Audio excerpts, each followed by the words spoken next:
కాంగ్రెస్ పార్టీలో ప్రజల కోసం ప్రశ్నించే గళానికి స్థానం లేదు. ఒకవేళ ఉన్నా వారంతా భజన పరులై ఉండాలి. ఇప్పుడు కాంగ్రెస్ పార్టీ అవినీతి పరుల చేతిలో చిక్కి ఆకాశంలో గమ్యం లేకుండా తిరుగుతున్న ఒక యుద్ధ విమానం. ఈ కాంగ్రెస్ పాలన ఎద్దు ముక్కుకు మూగుతాడు రంకిస్తూ మట్టి కుప్పలను సిమ్మేస్తున్న కోపిష్టి. ఎమ్మెల్సీ తీర్మాన్ మల్లన్న నోట ప్రజల కోసం కాసిన్ని ప్రశ్నలు గొంతు దాటితే కాంగ్రెస్ పార్టీ నుండే సస్పెండ్ చేసి పార్టీ అంటే బలిసినోడి పక్షం, బరిబత్తలోడి పక్షం కాదంటూ నిస్సిగ్గుగా చెప్పకనే చెప్పింది.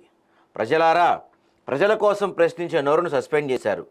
ఇప్పుడు మనమంతా రానున్న రోజుల్లో రాజ్యాన్ని అంబేద్కర్ కల్పించిన ఓటు అనే ఆయుధంతో మందు పాత్రలై పేల్చాల్సిందే అని కనకమామిడి సన్నీ గారు పంపించారు. ఈరోజు ఆజ్కీ బాత్ లైన్స్, మంచి లైన్స్ పంపించారు. అంటే రేవంత్ మన ఈ తీన్మార్ మల్లన్న సస్పెండ్ గురించి దాదాపుగా కొంచెం బీసీల్లో కొంతమంది తీన్మార్ మల్లన్న ఫ్యాన్స్లో, ఫాలోవర్స్లో కొంచెం ఆగ్రహం అయితే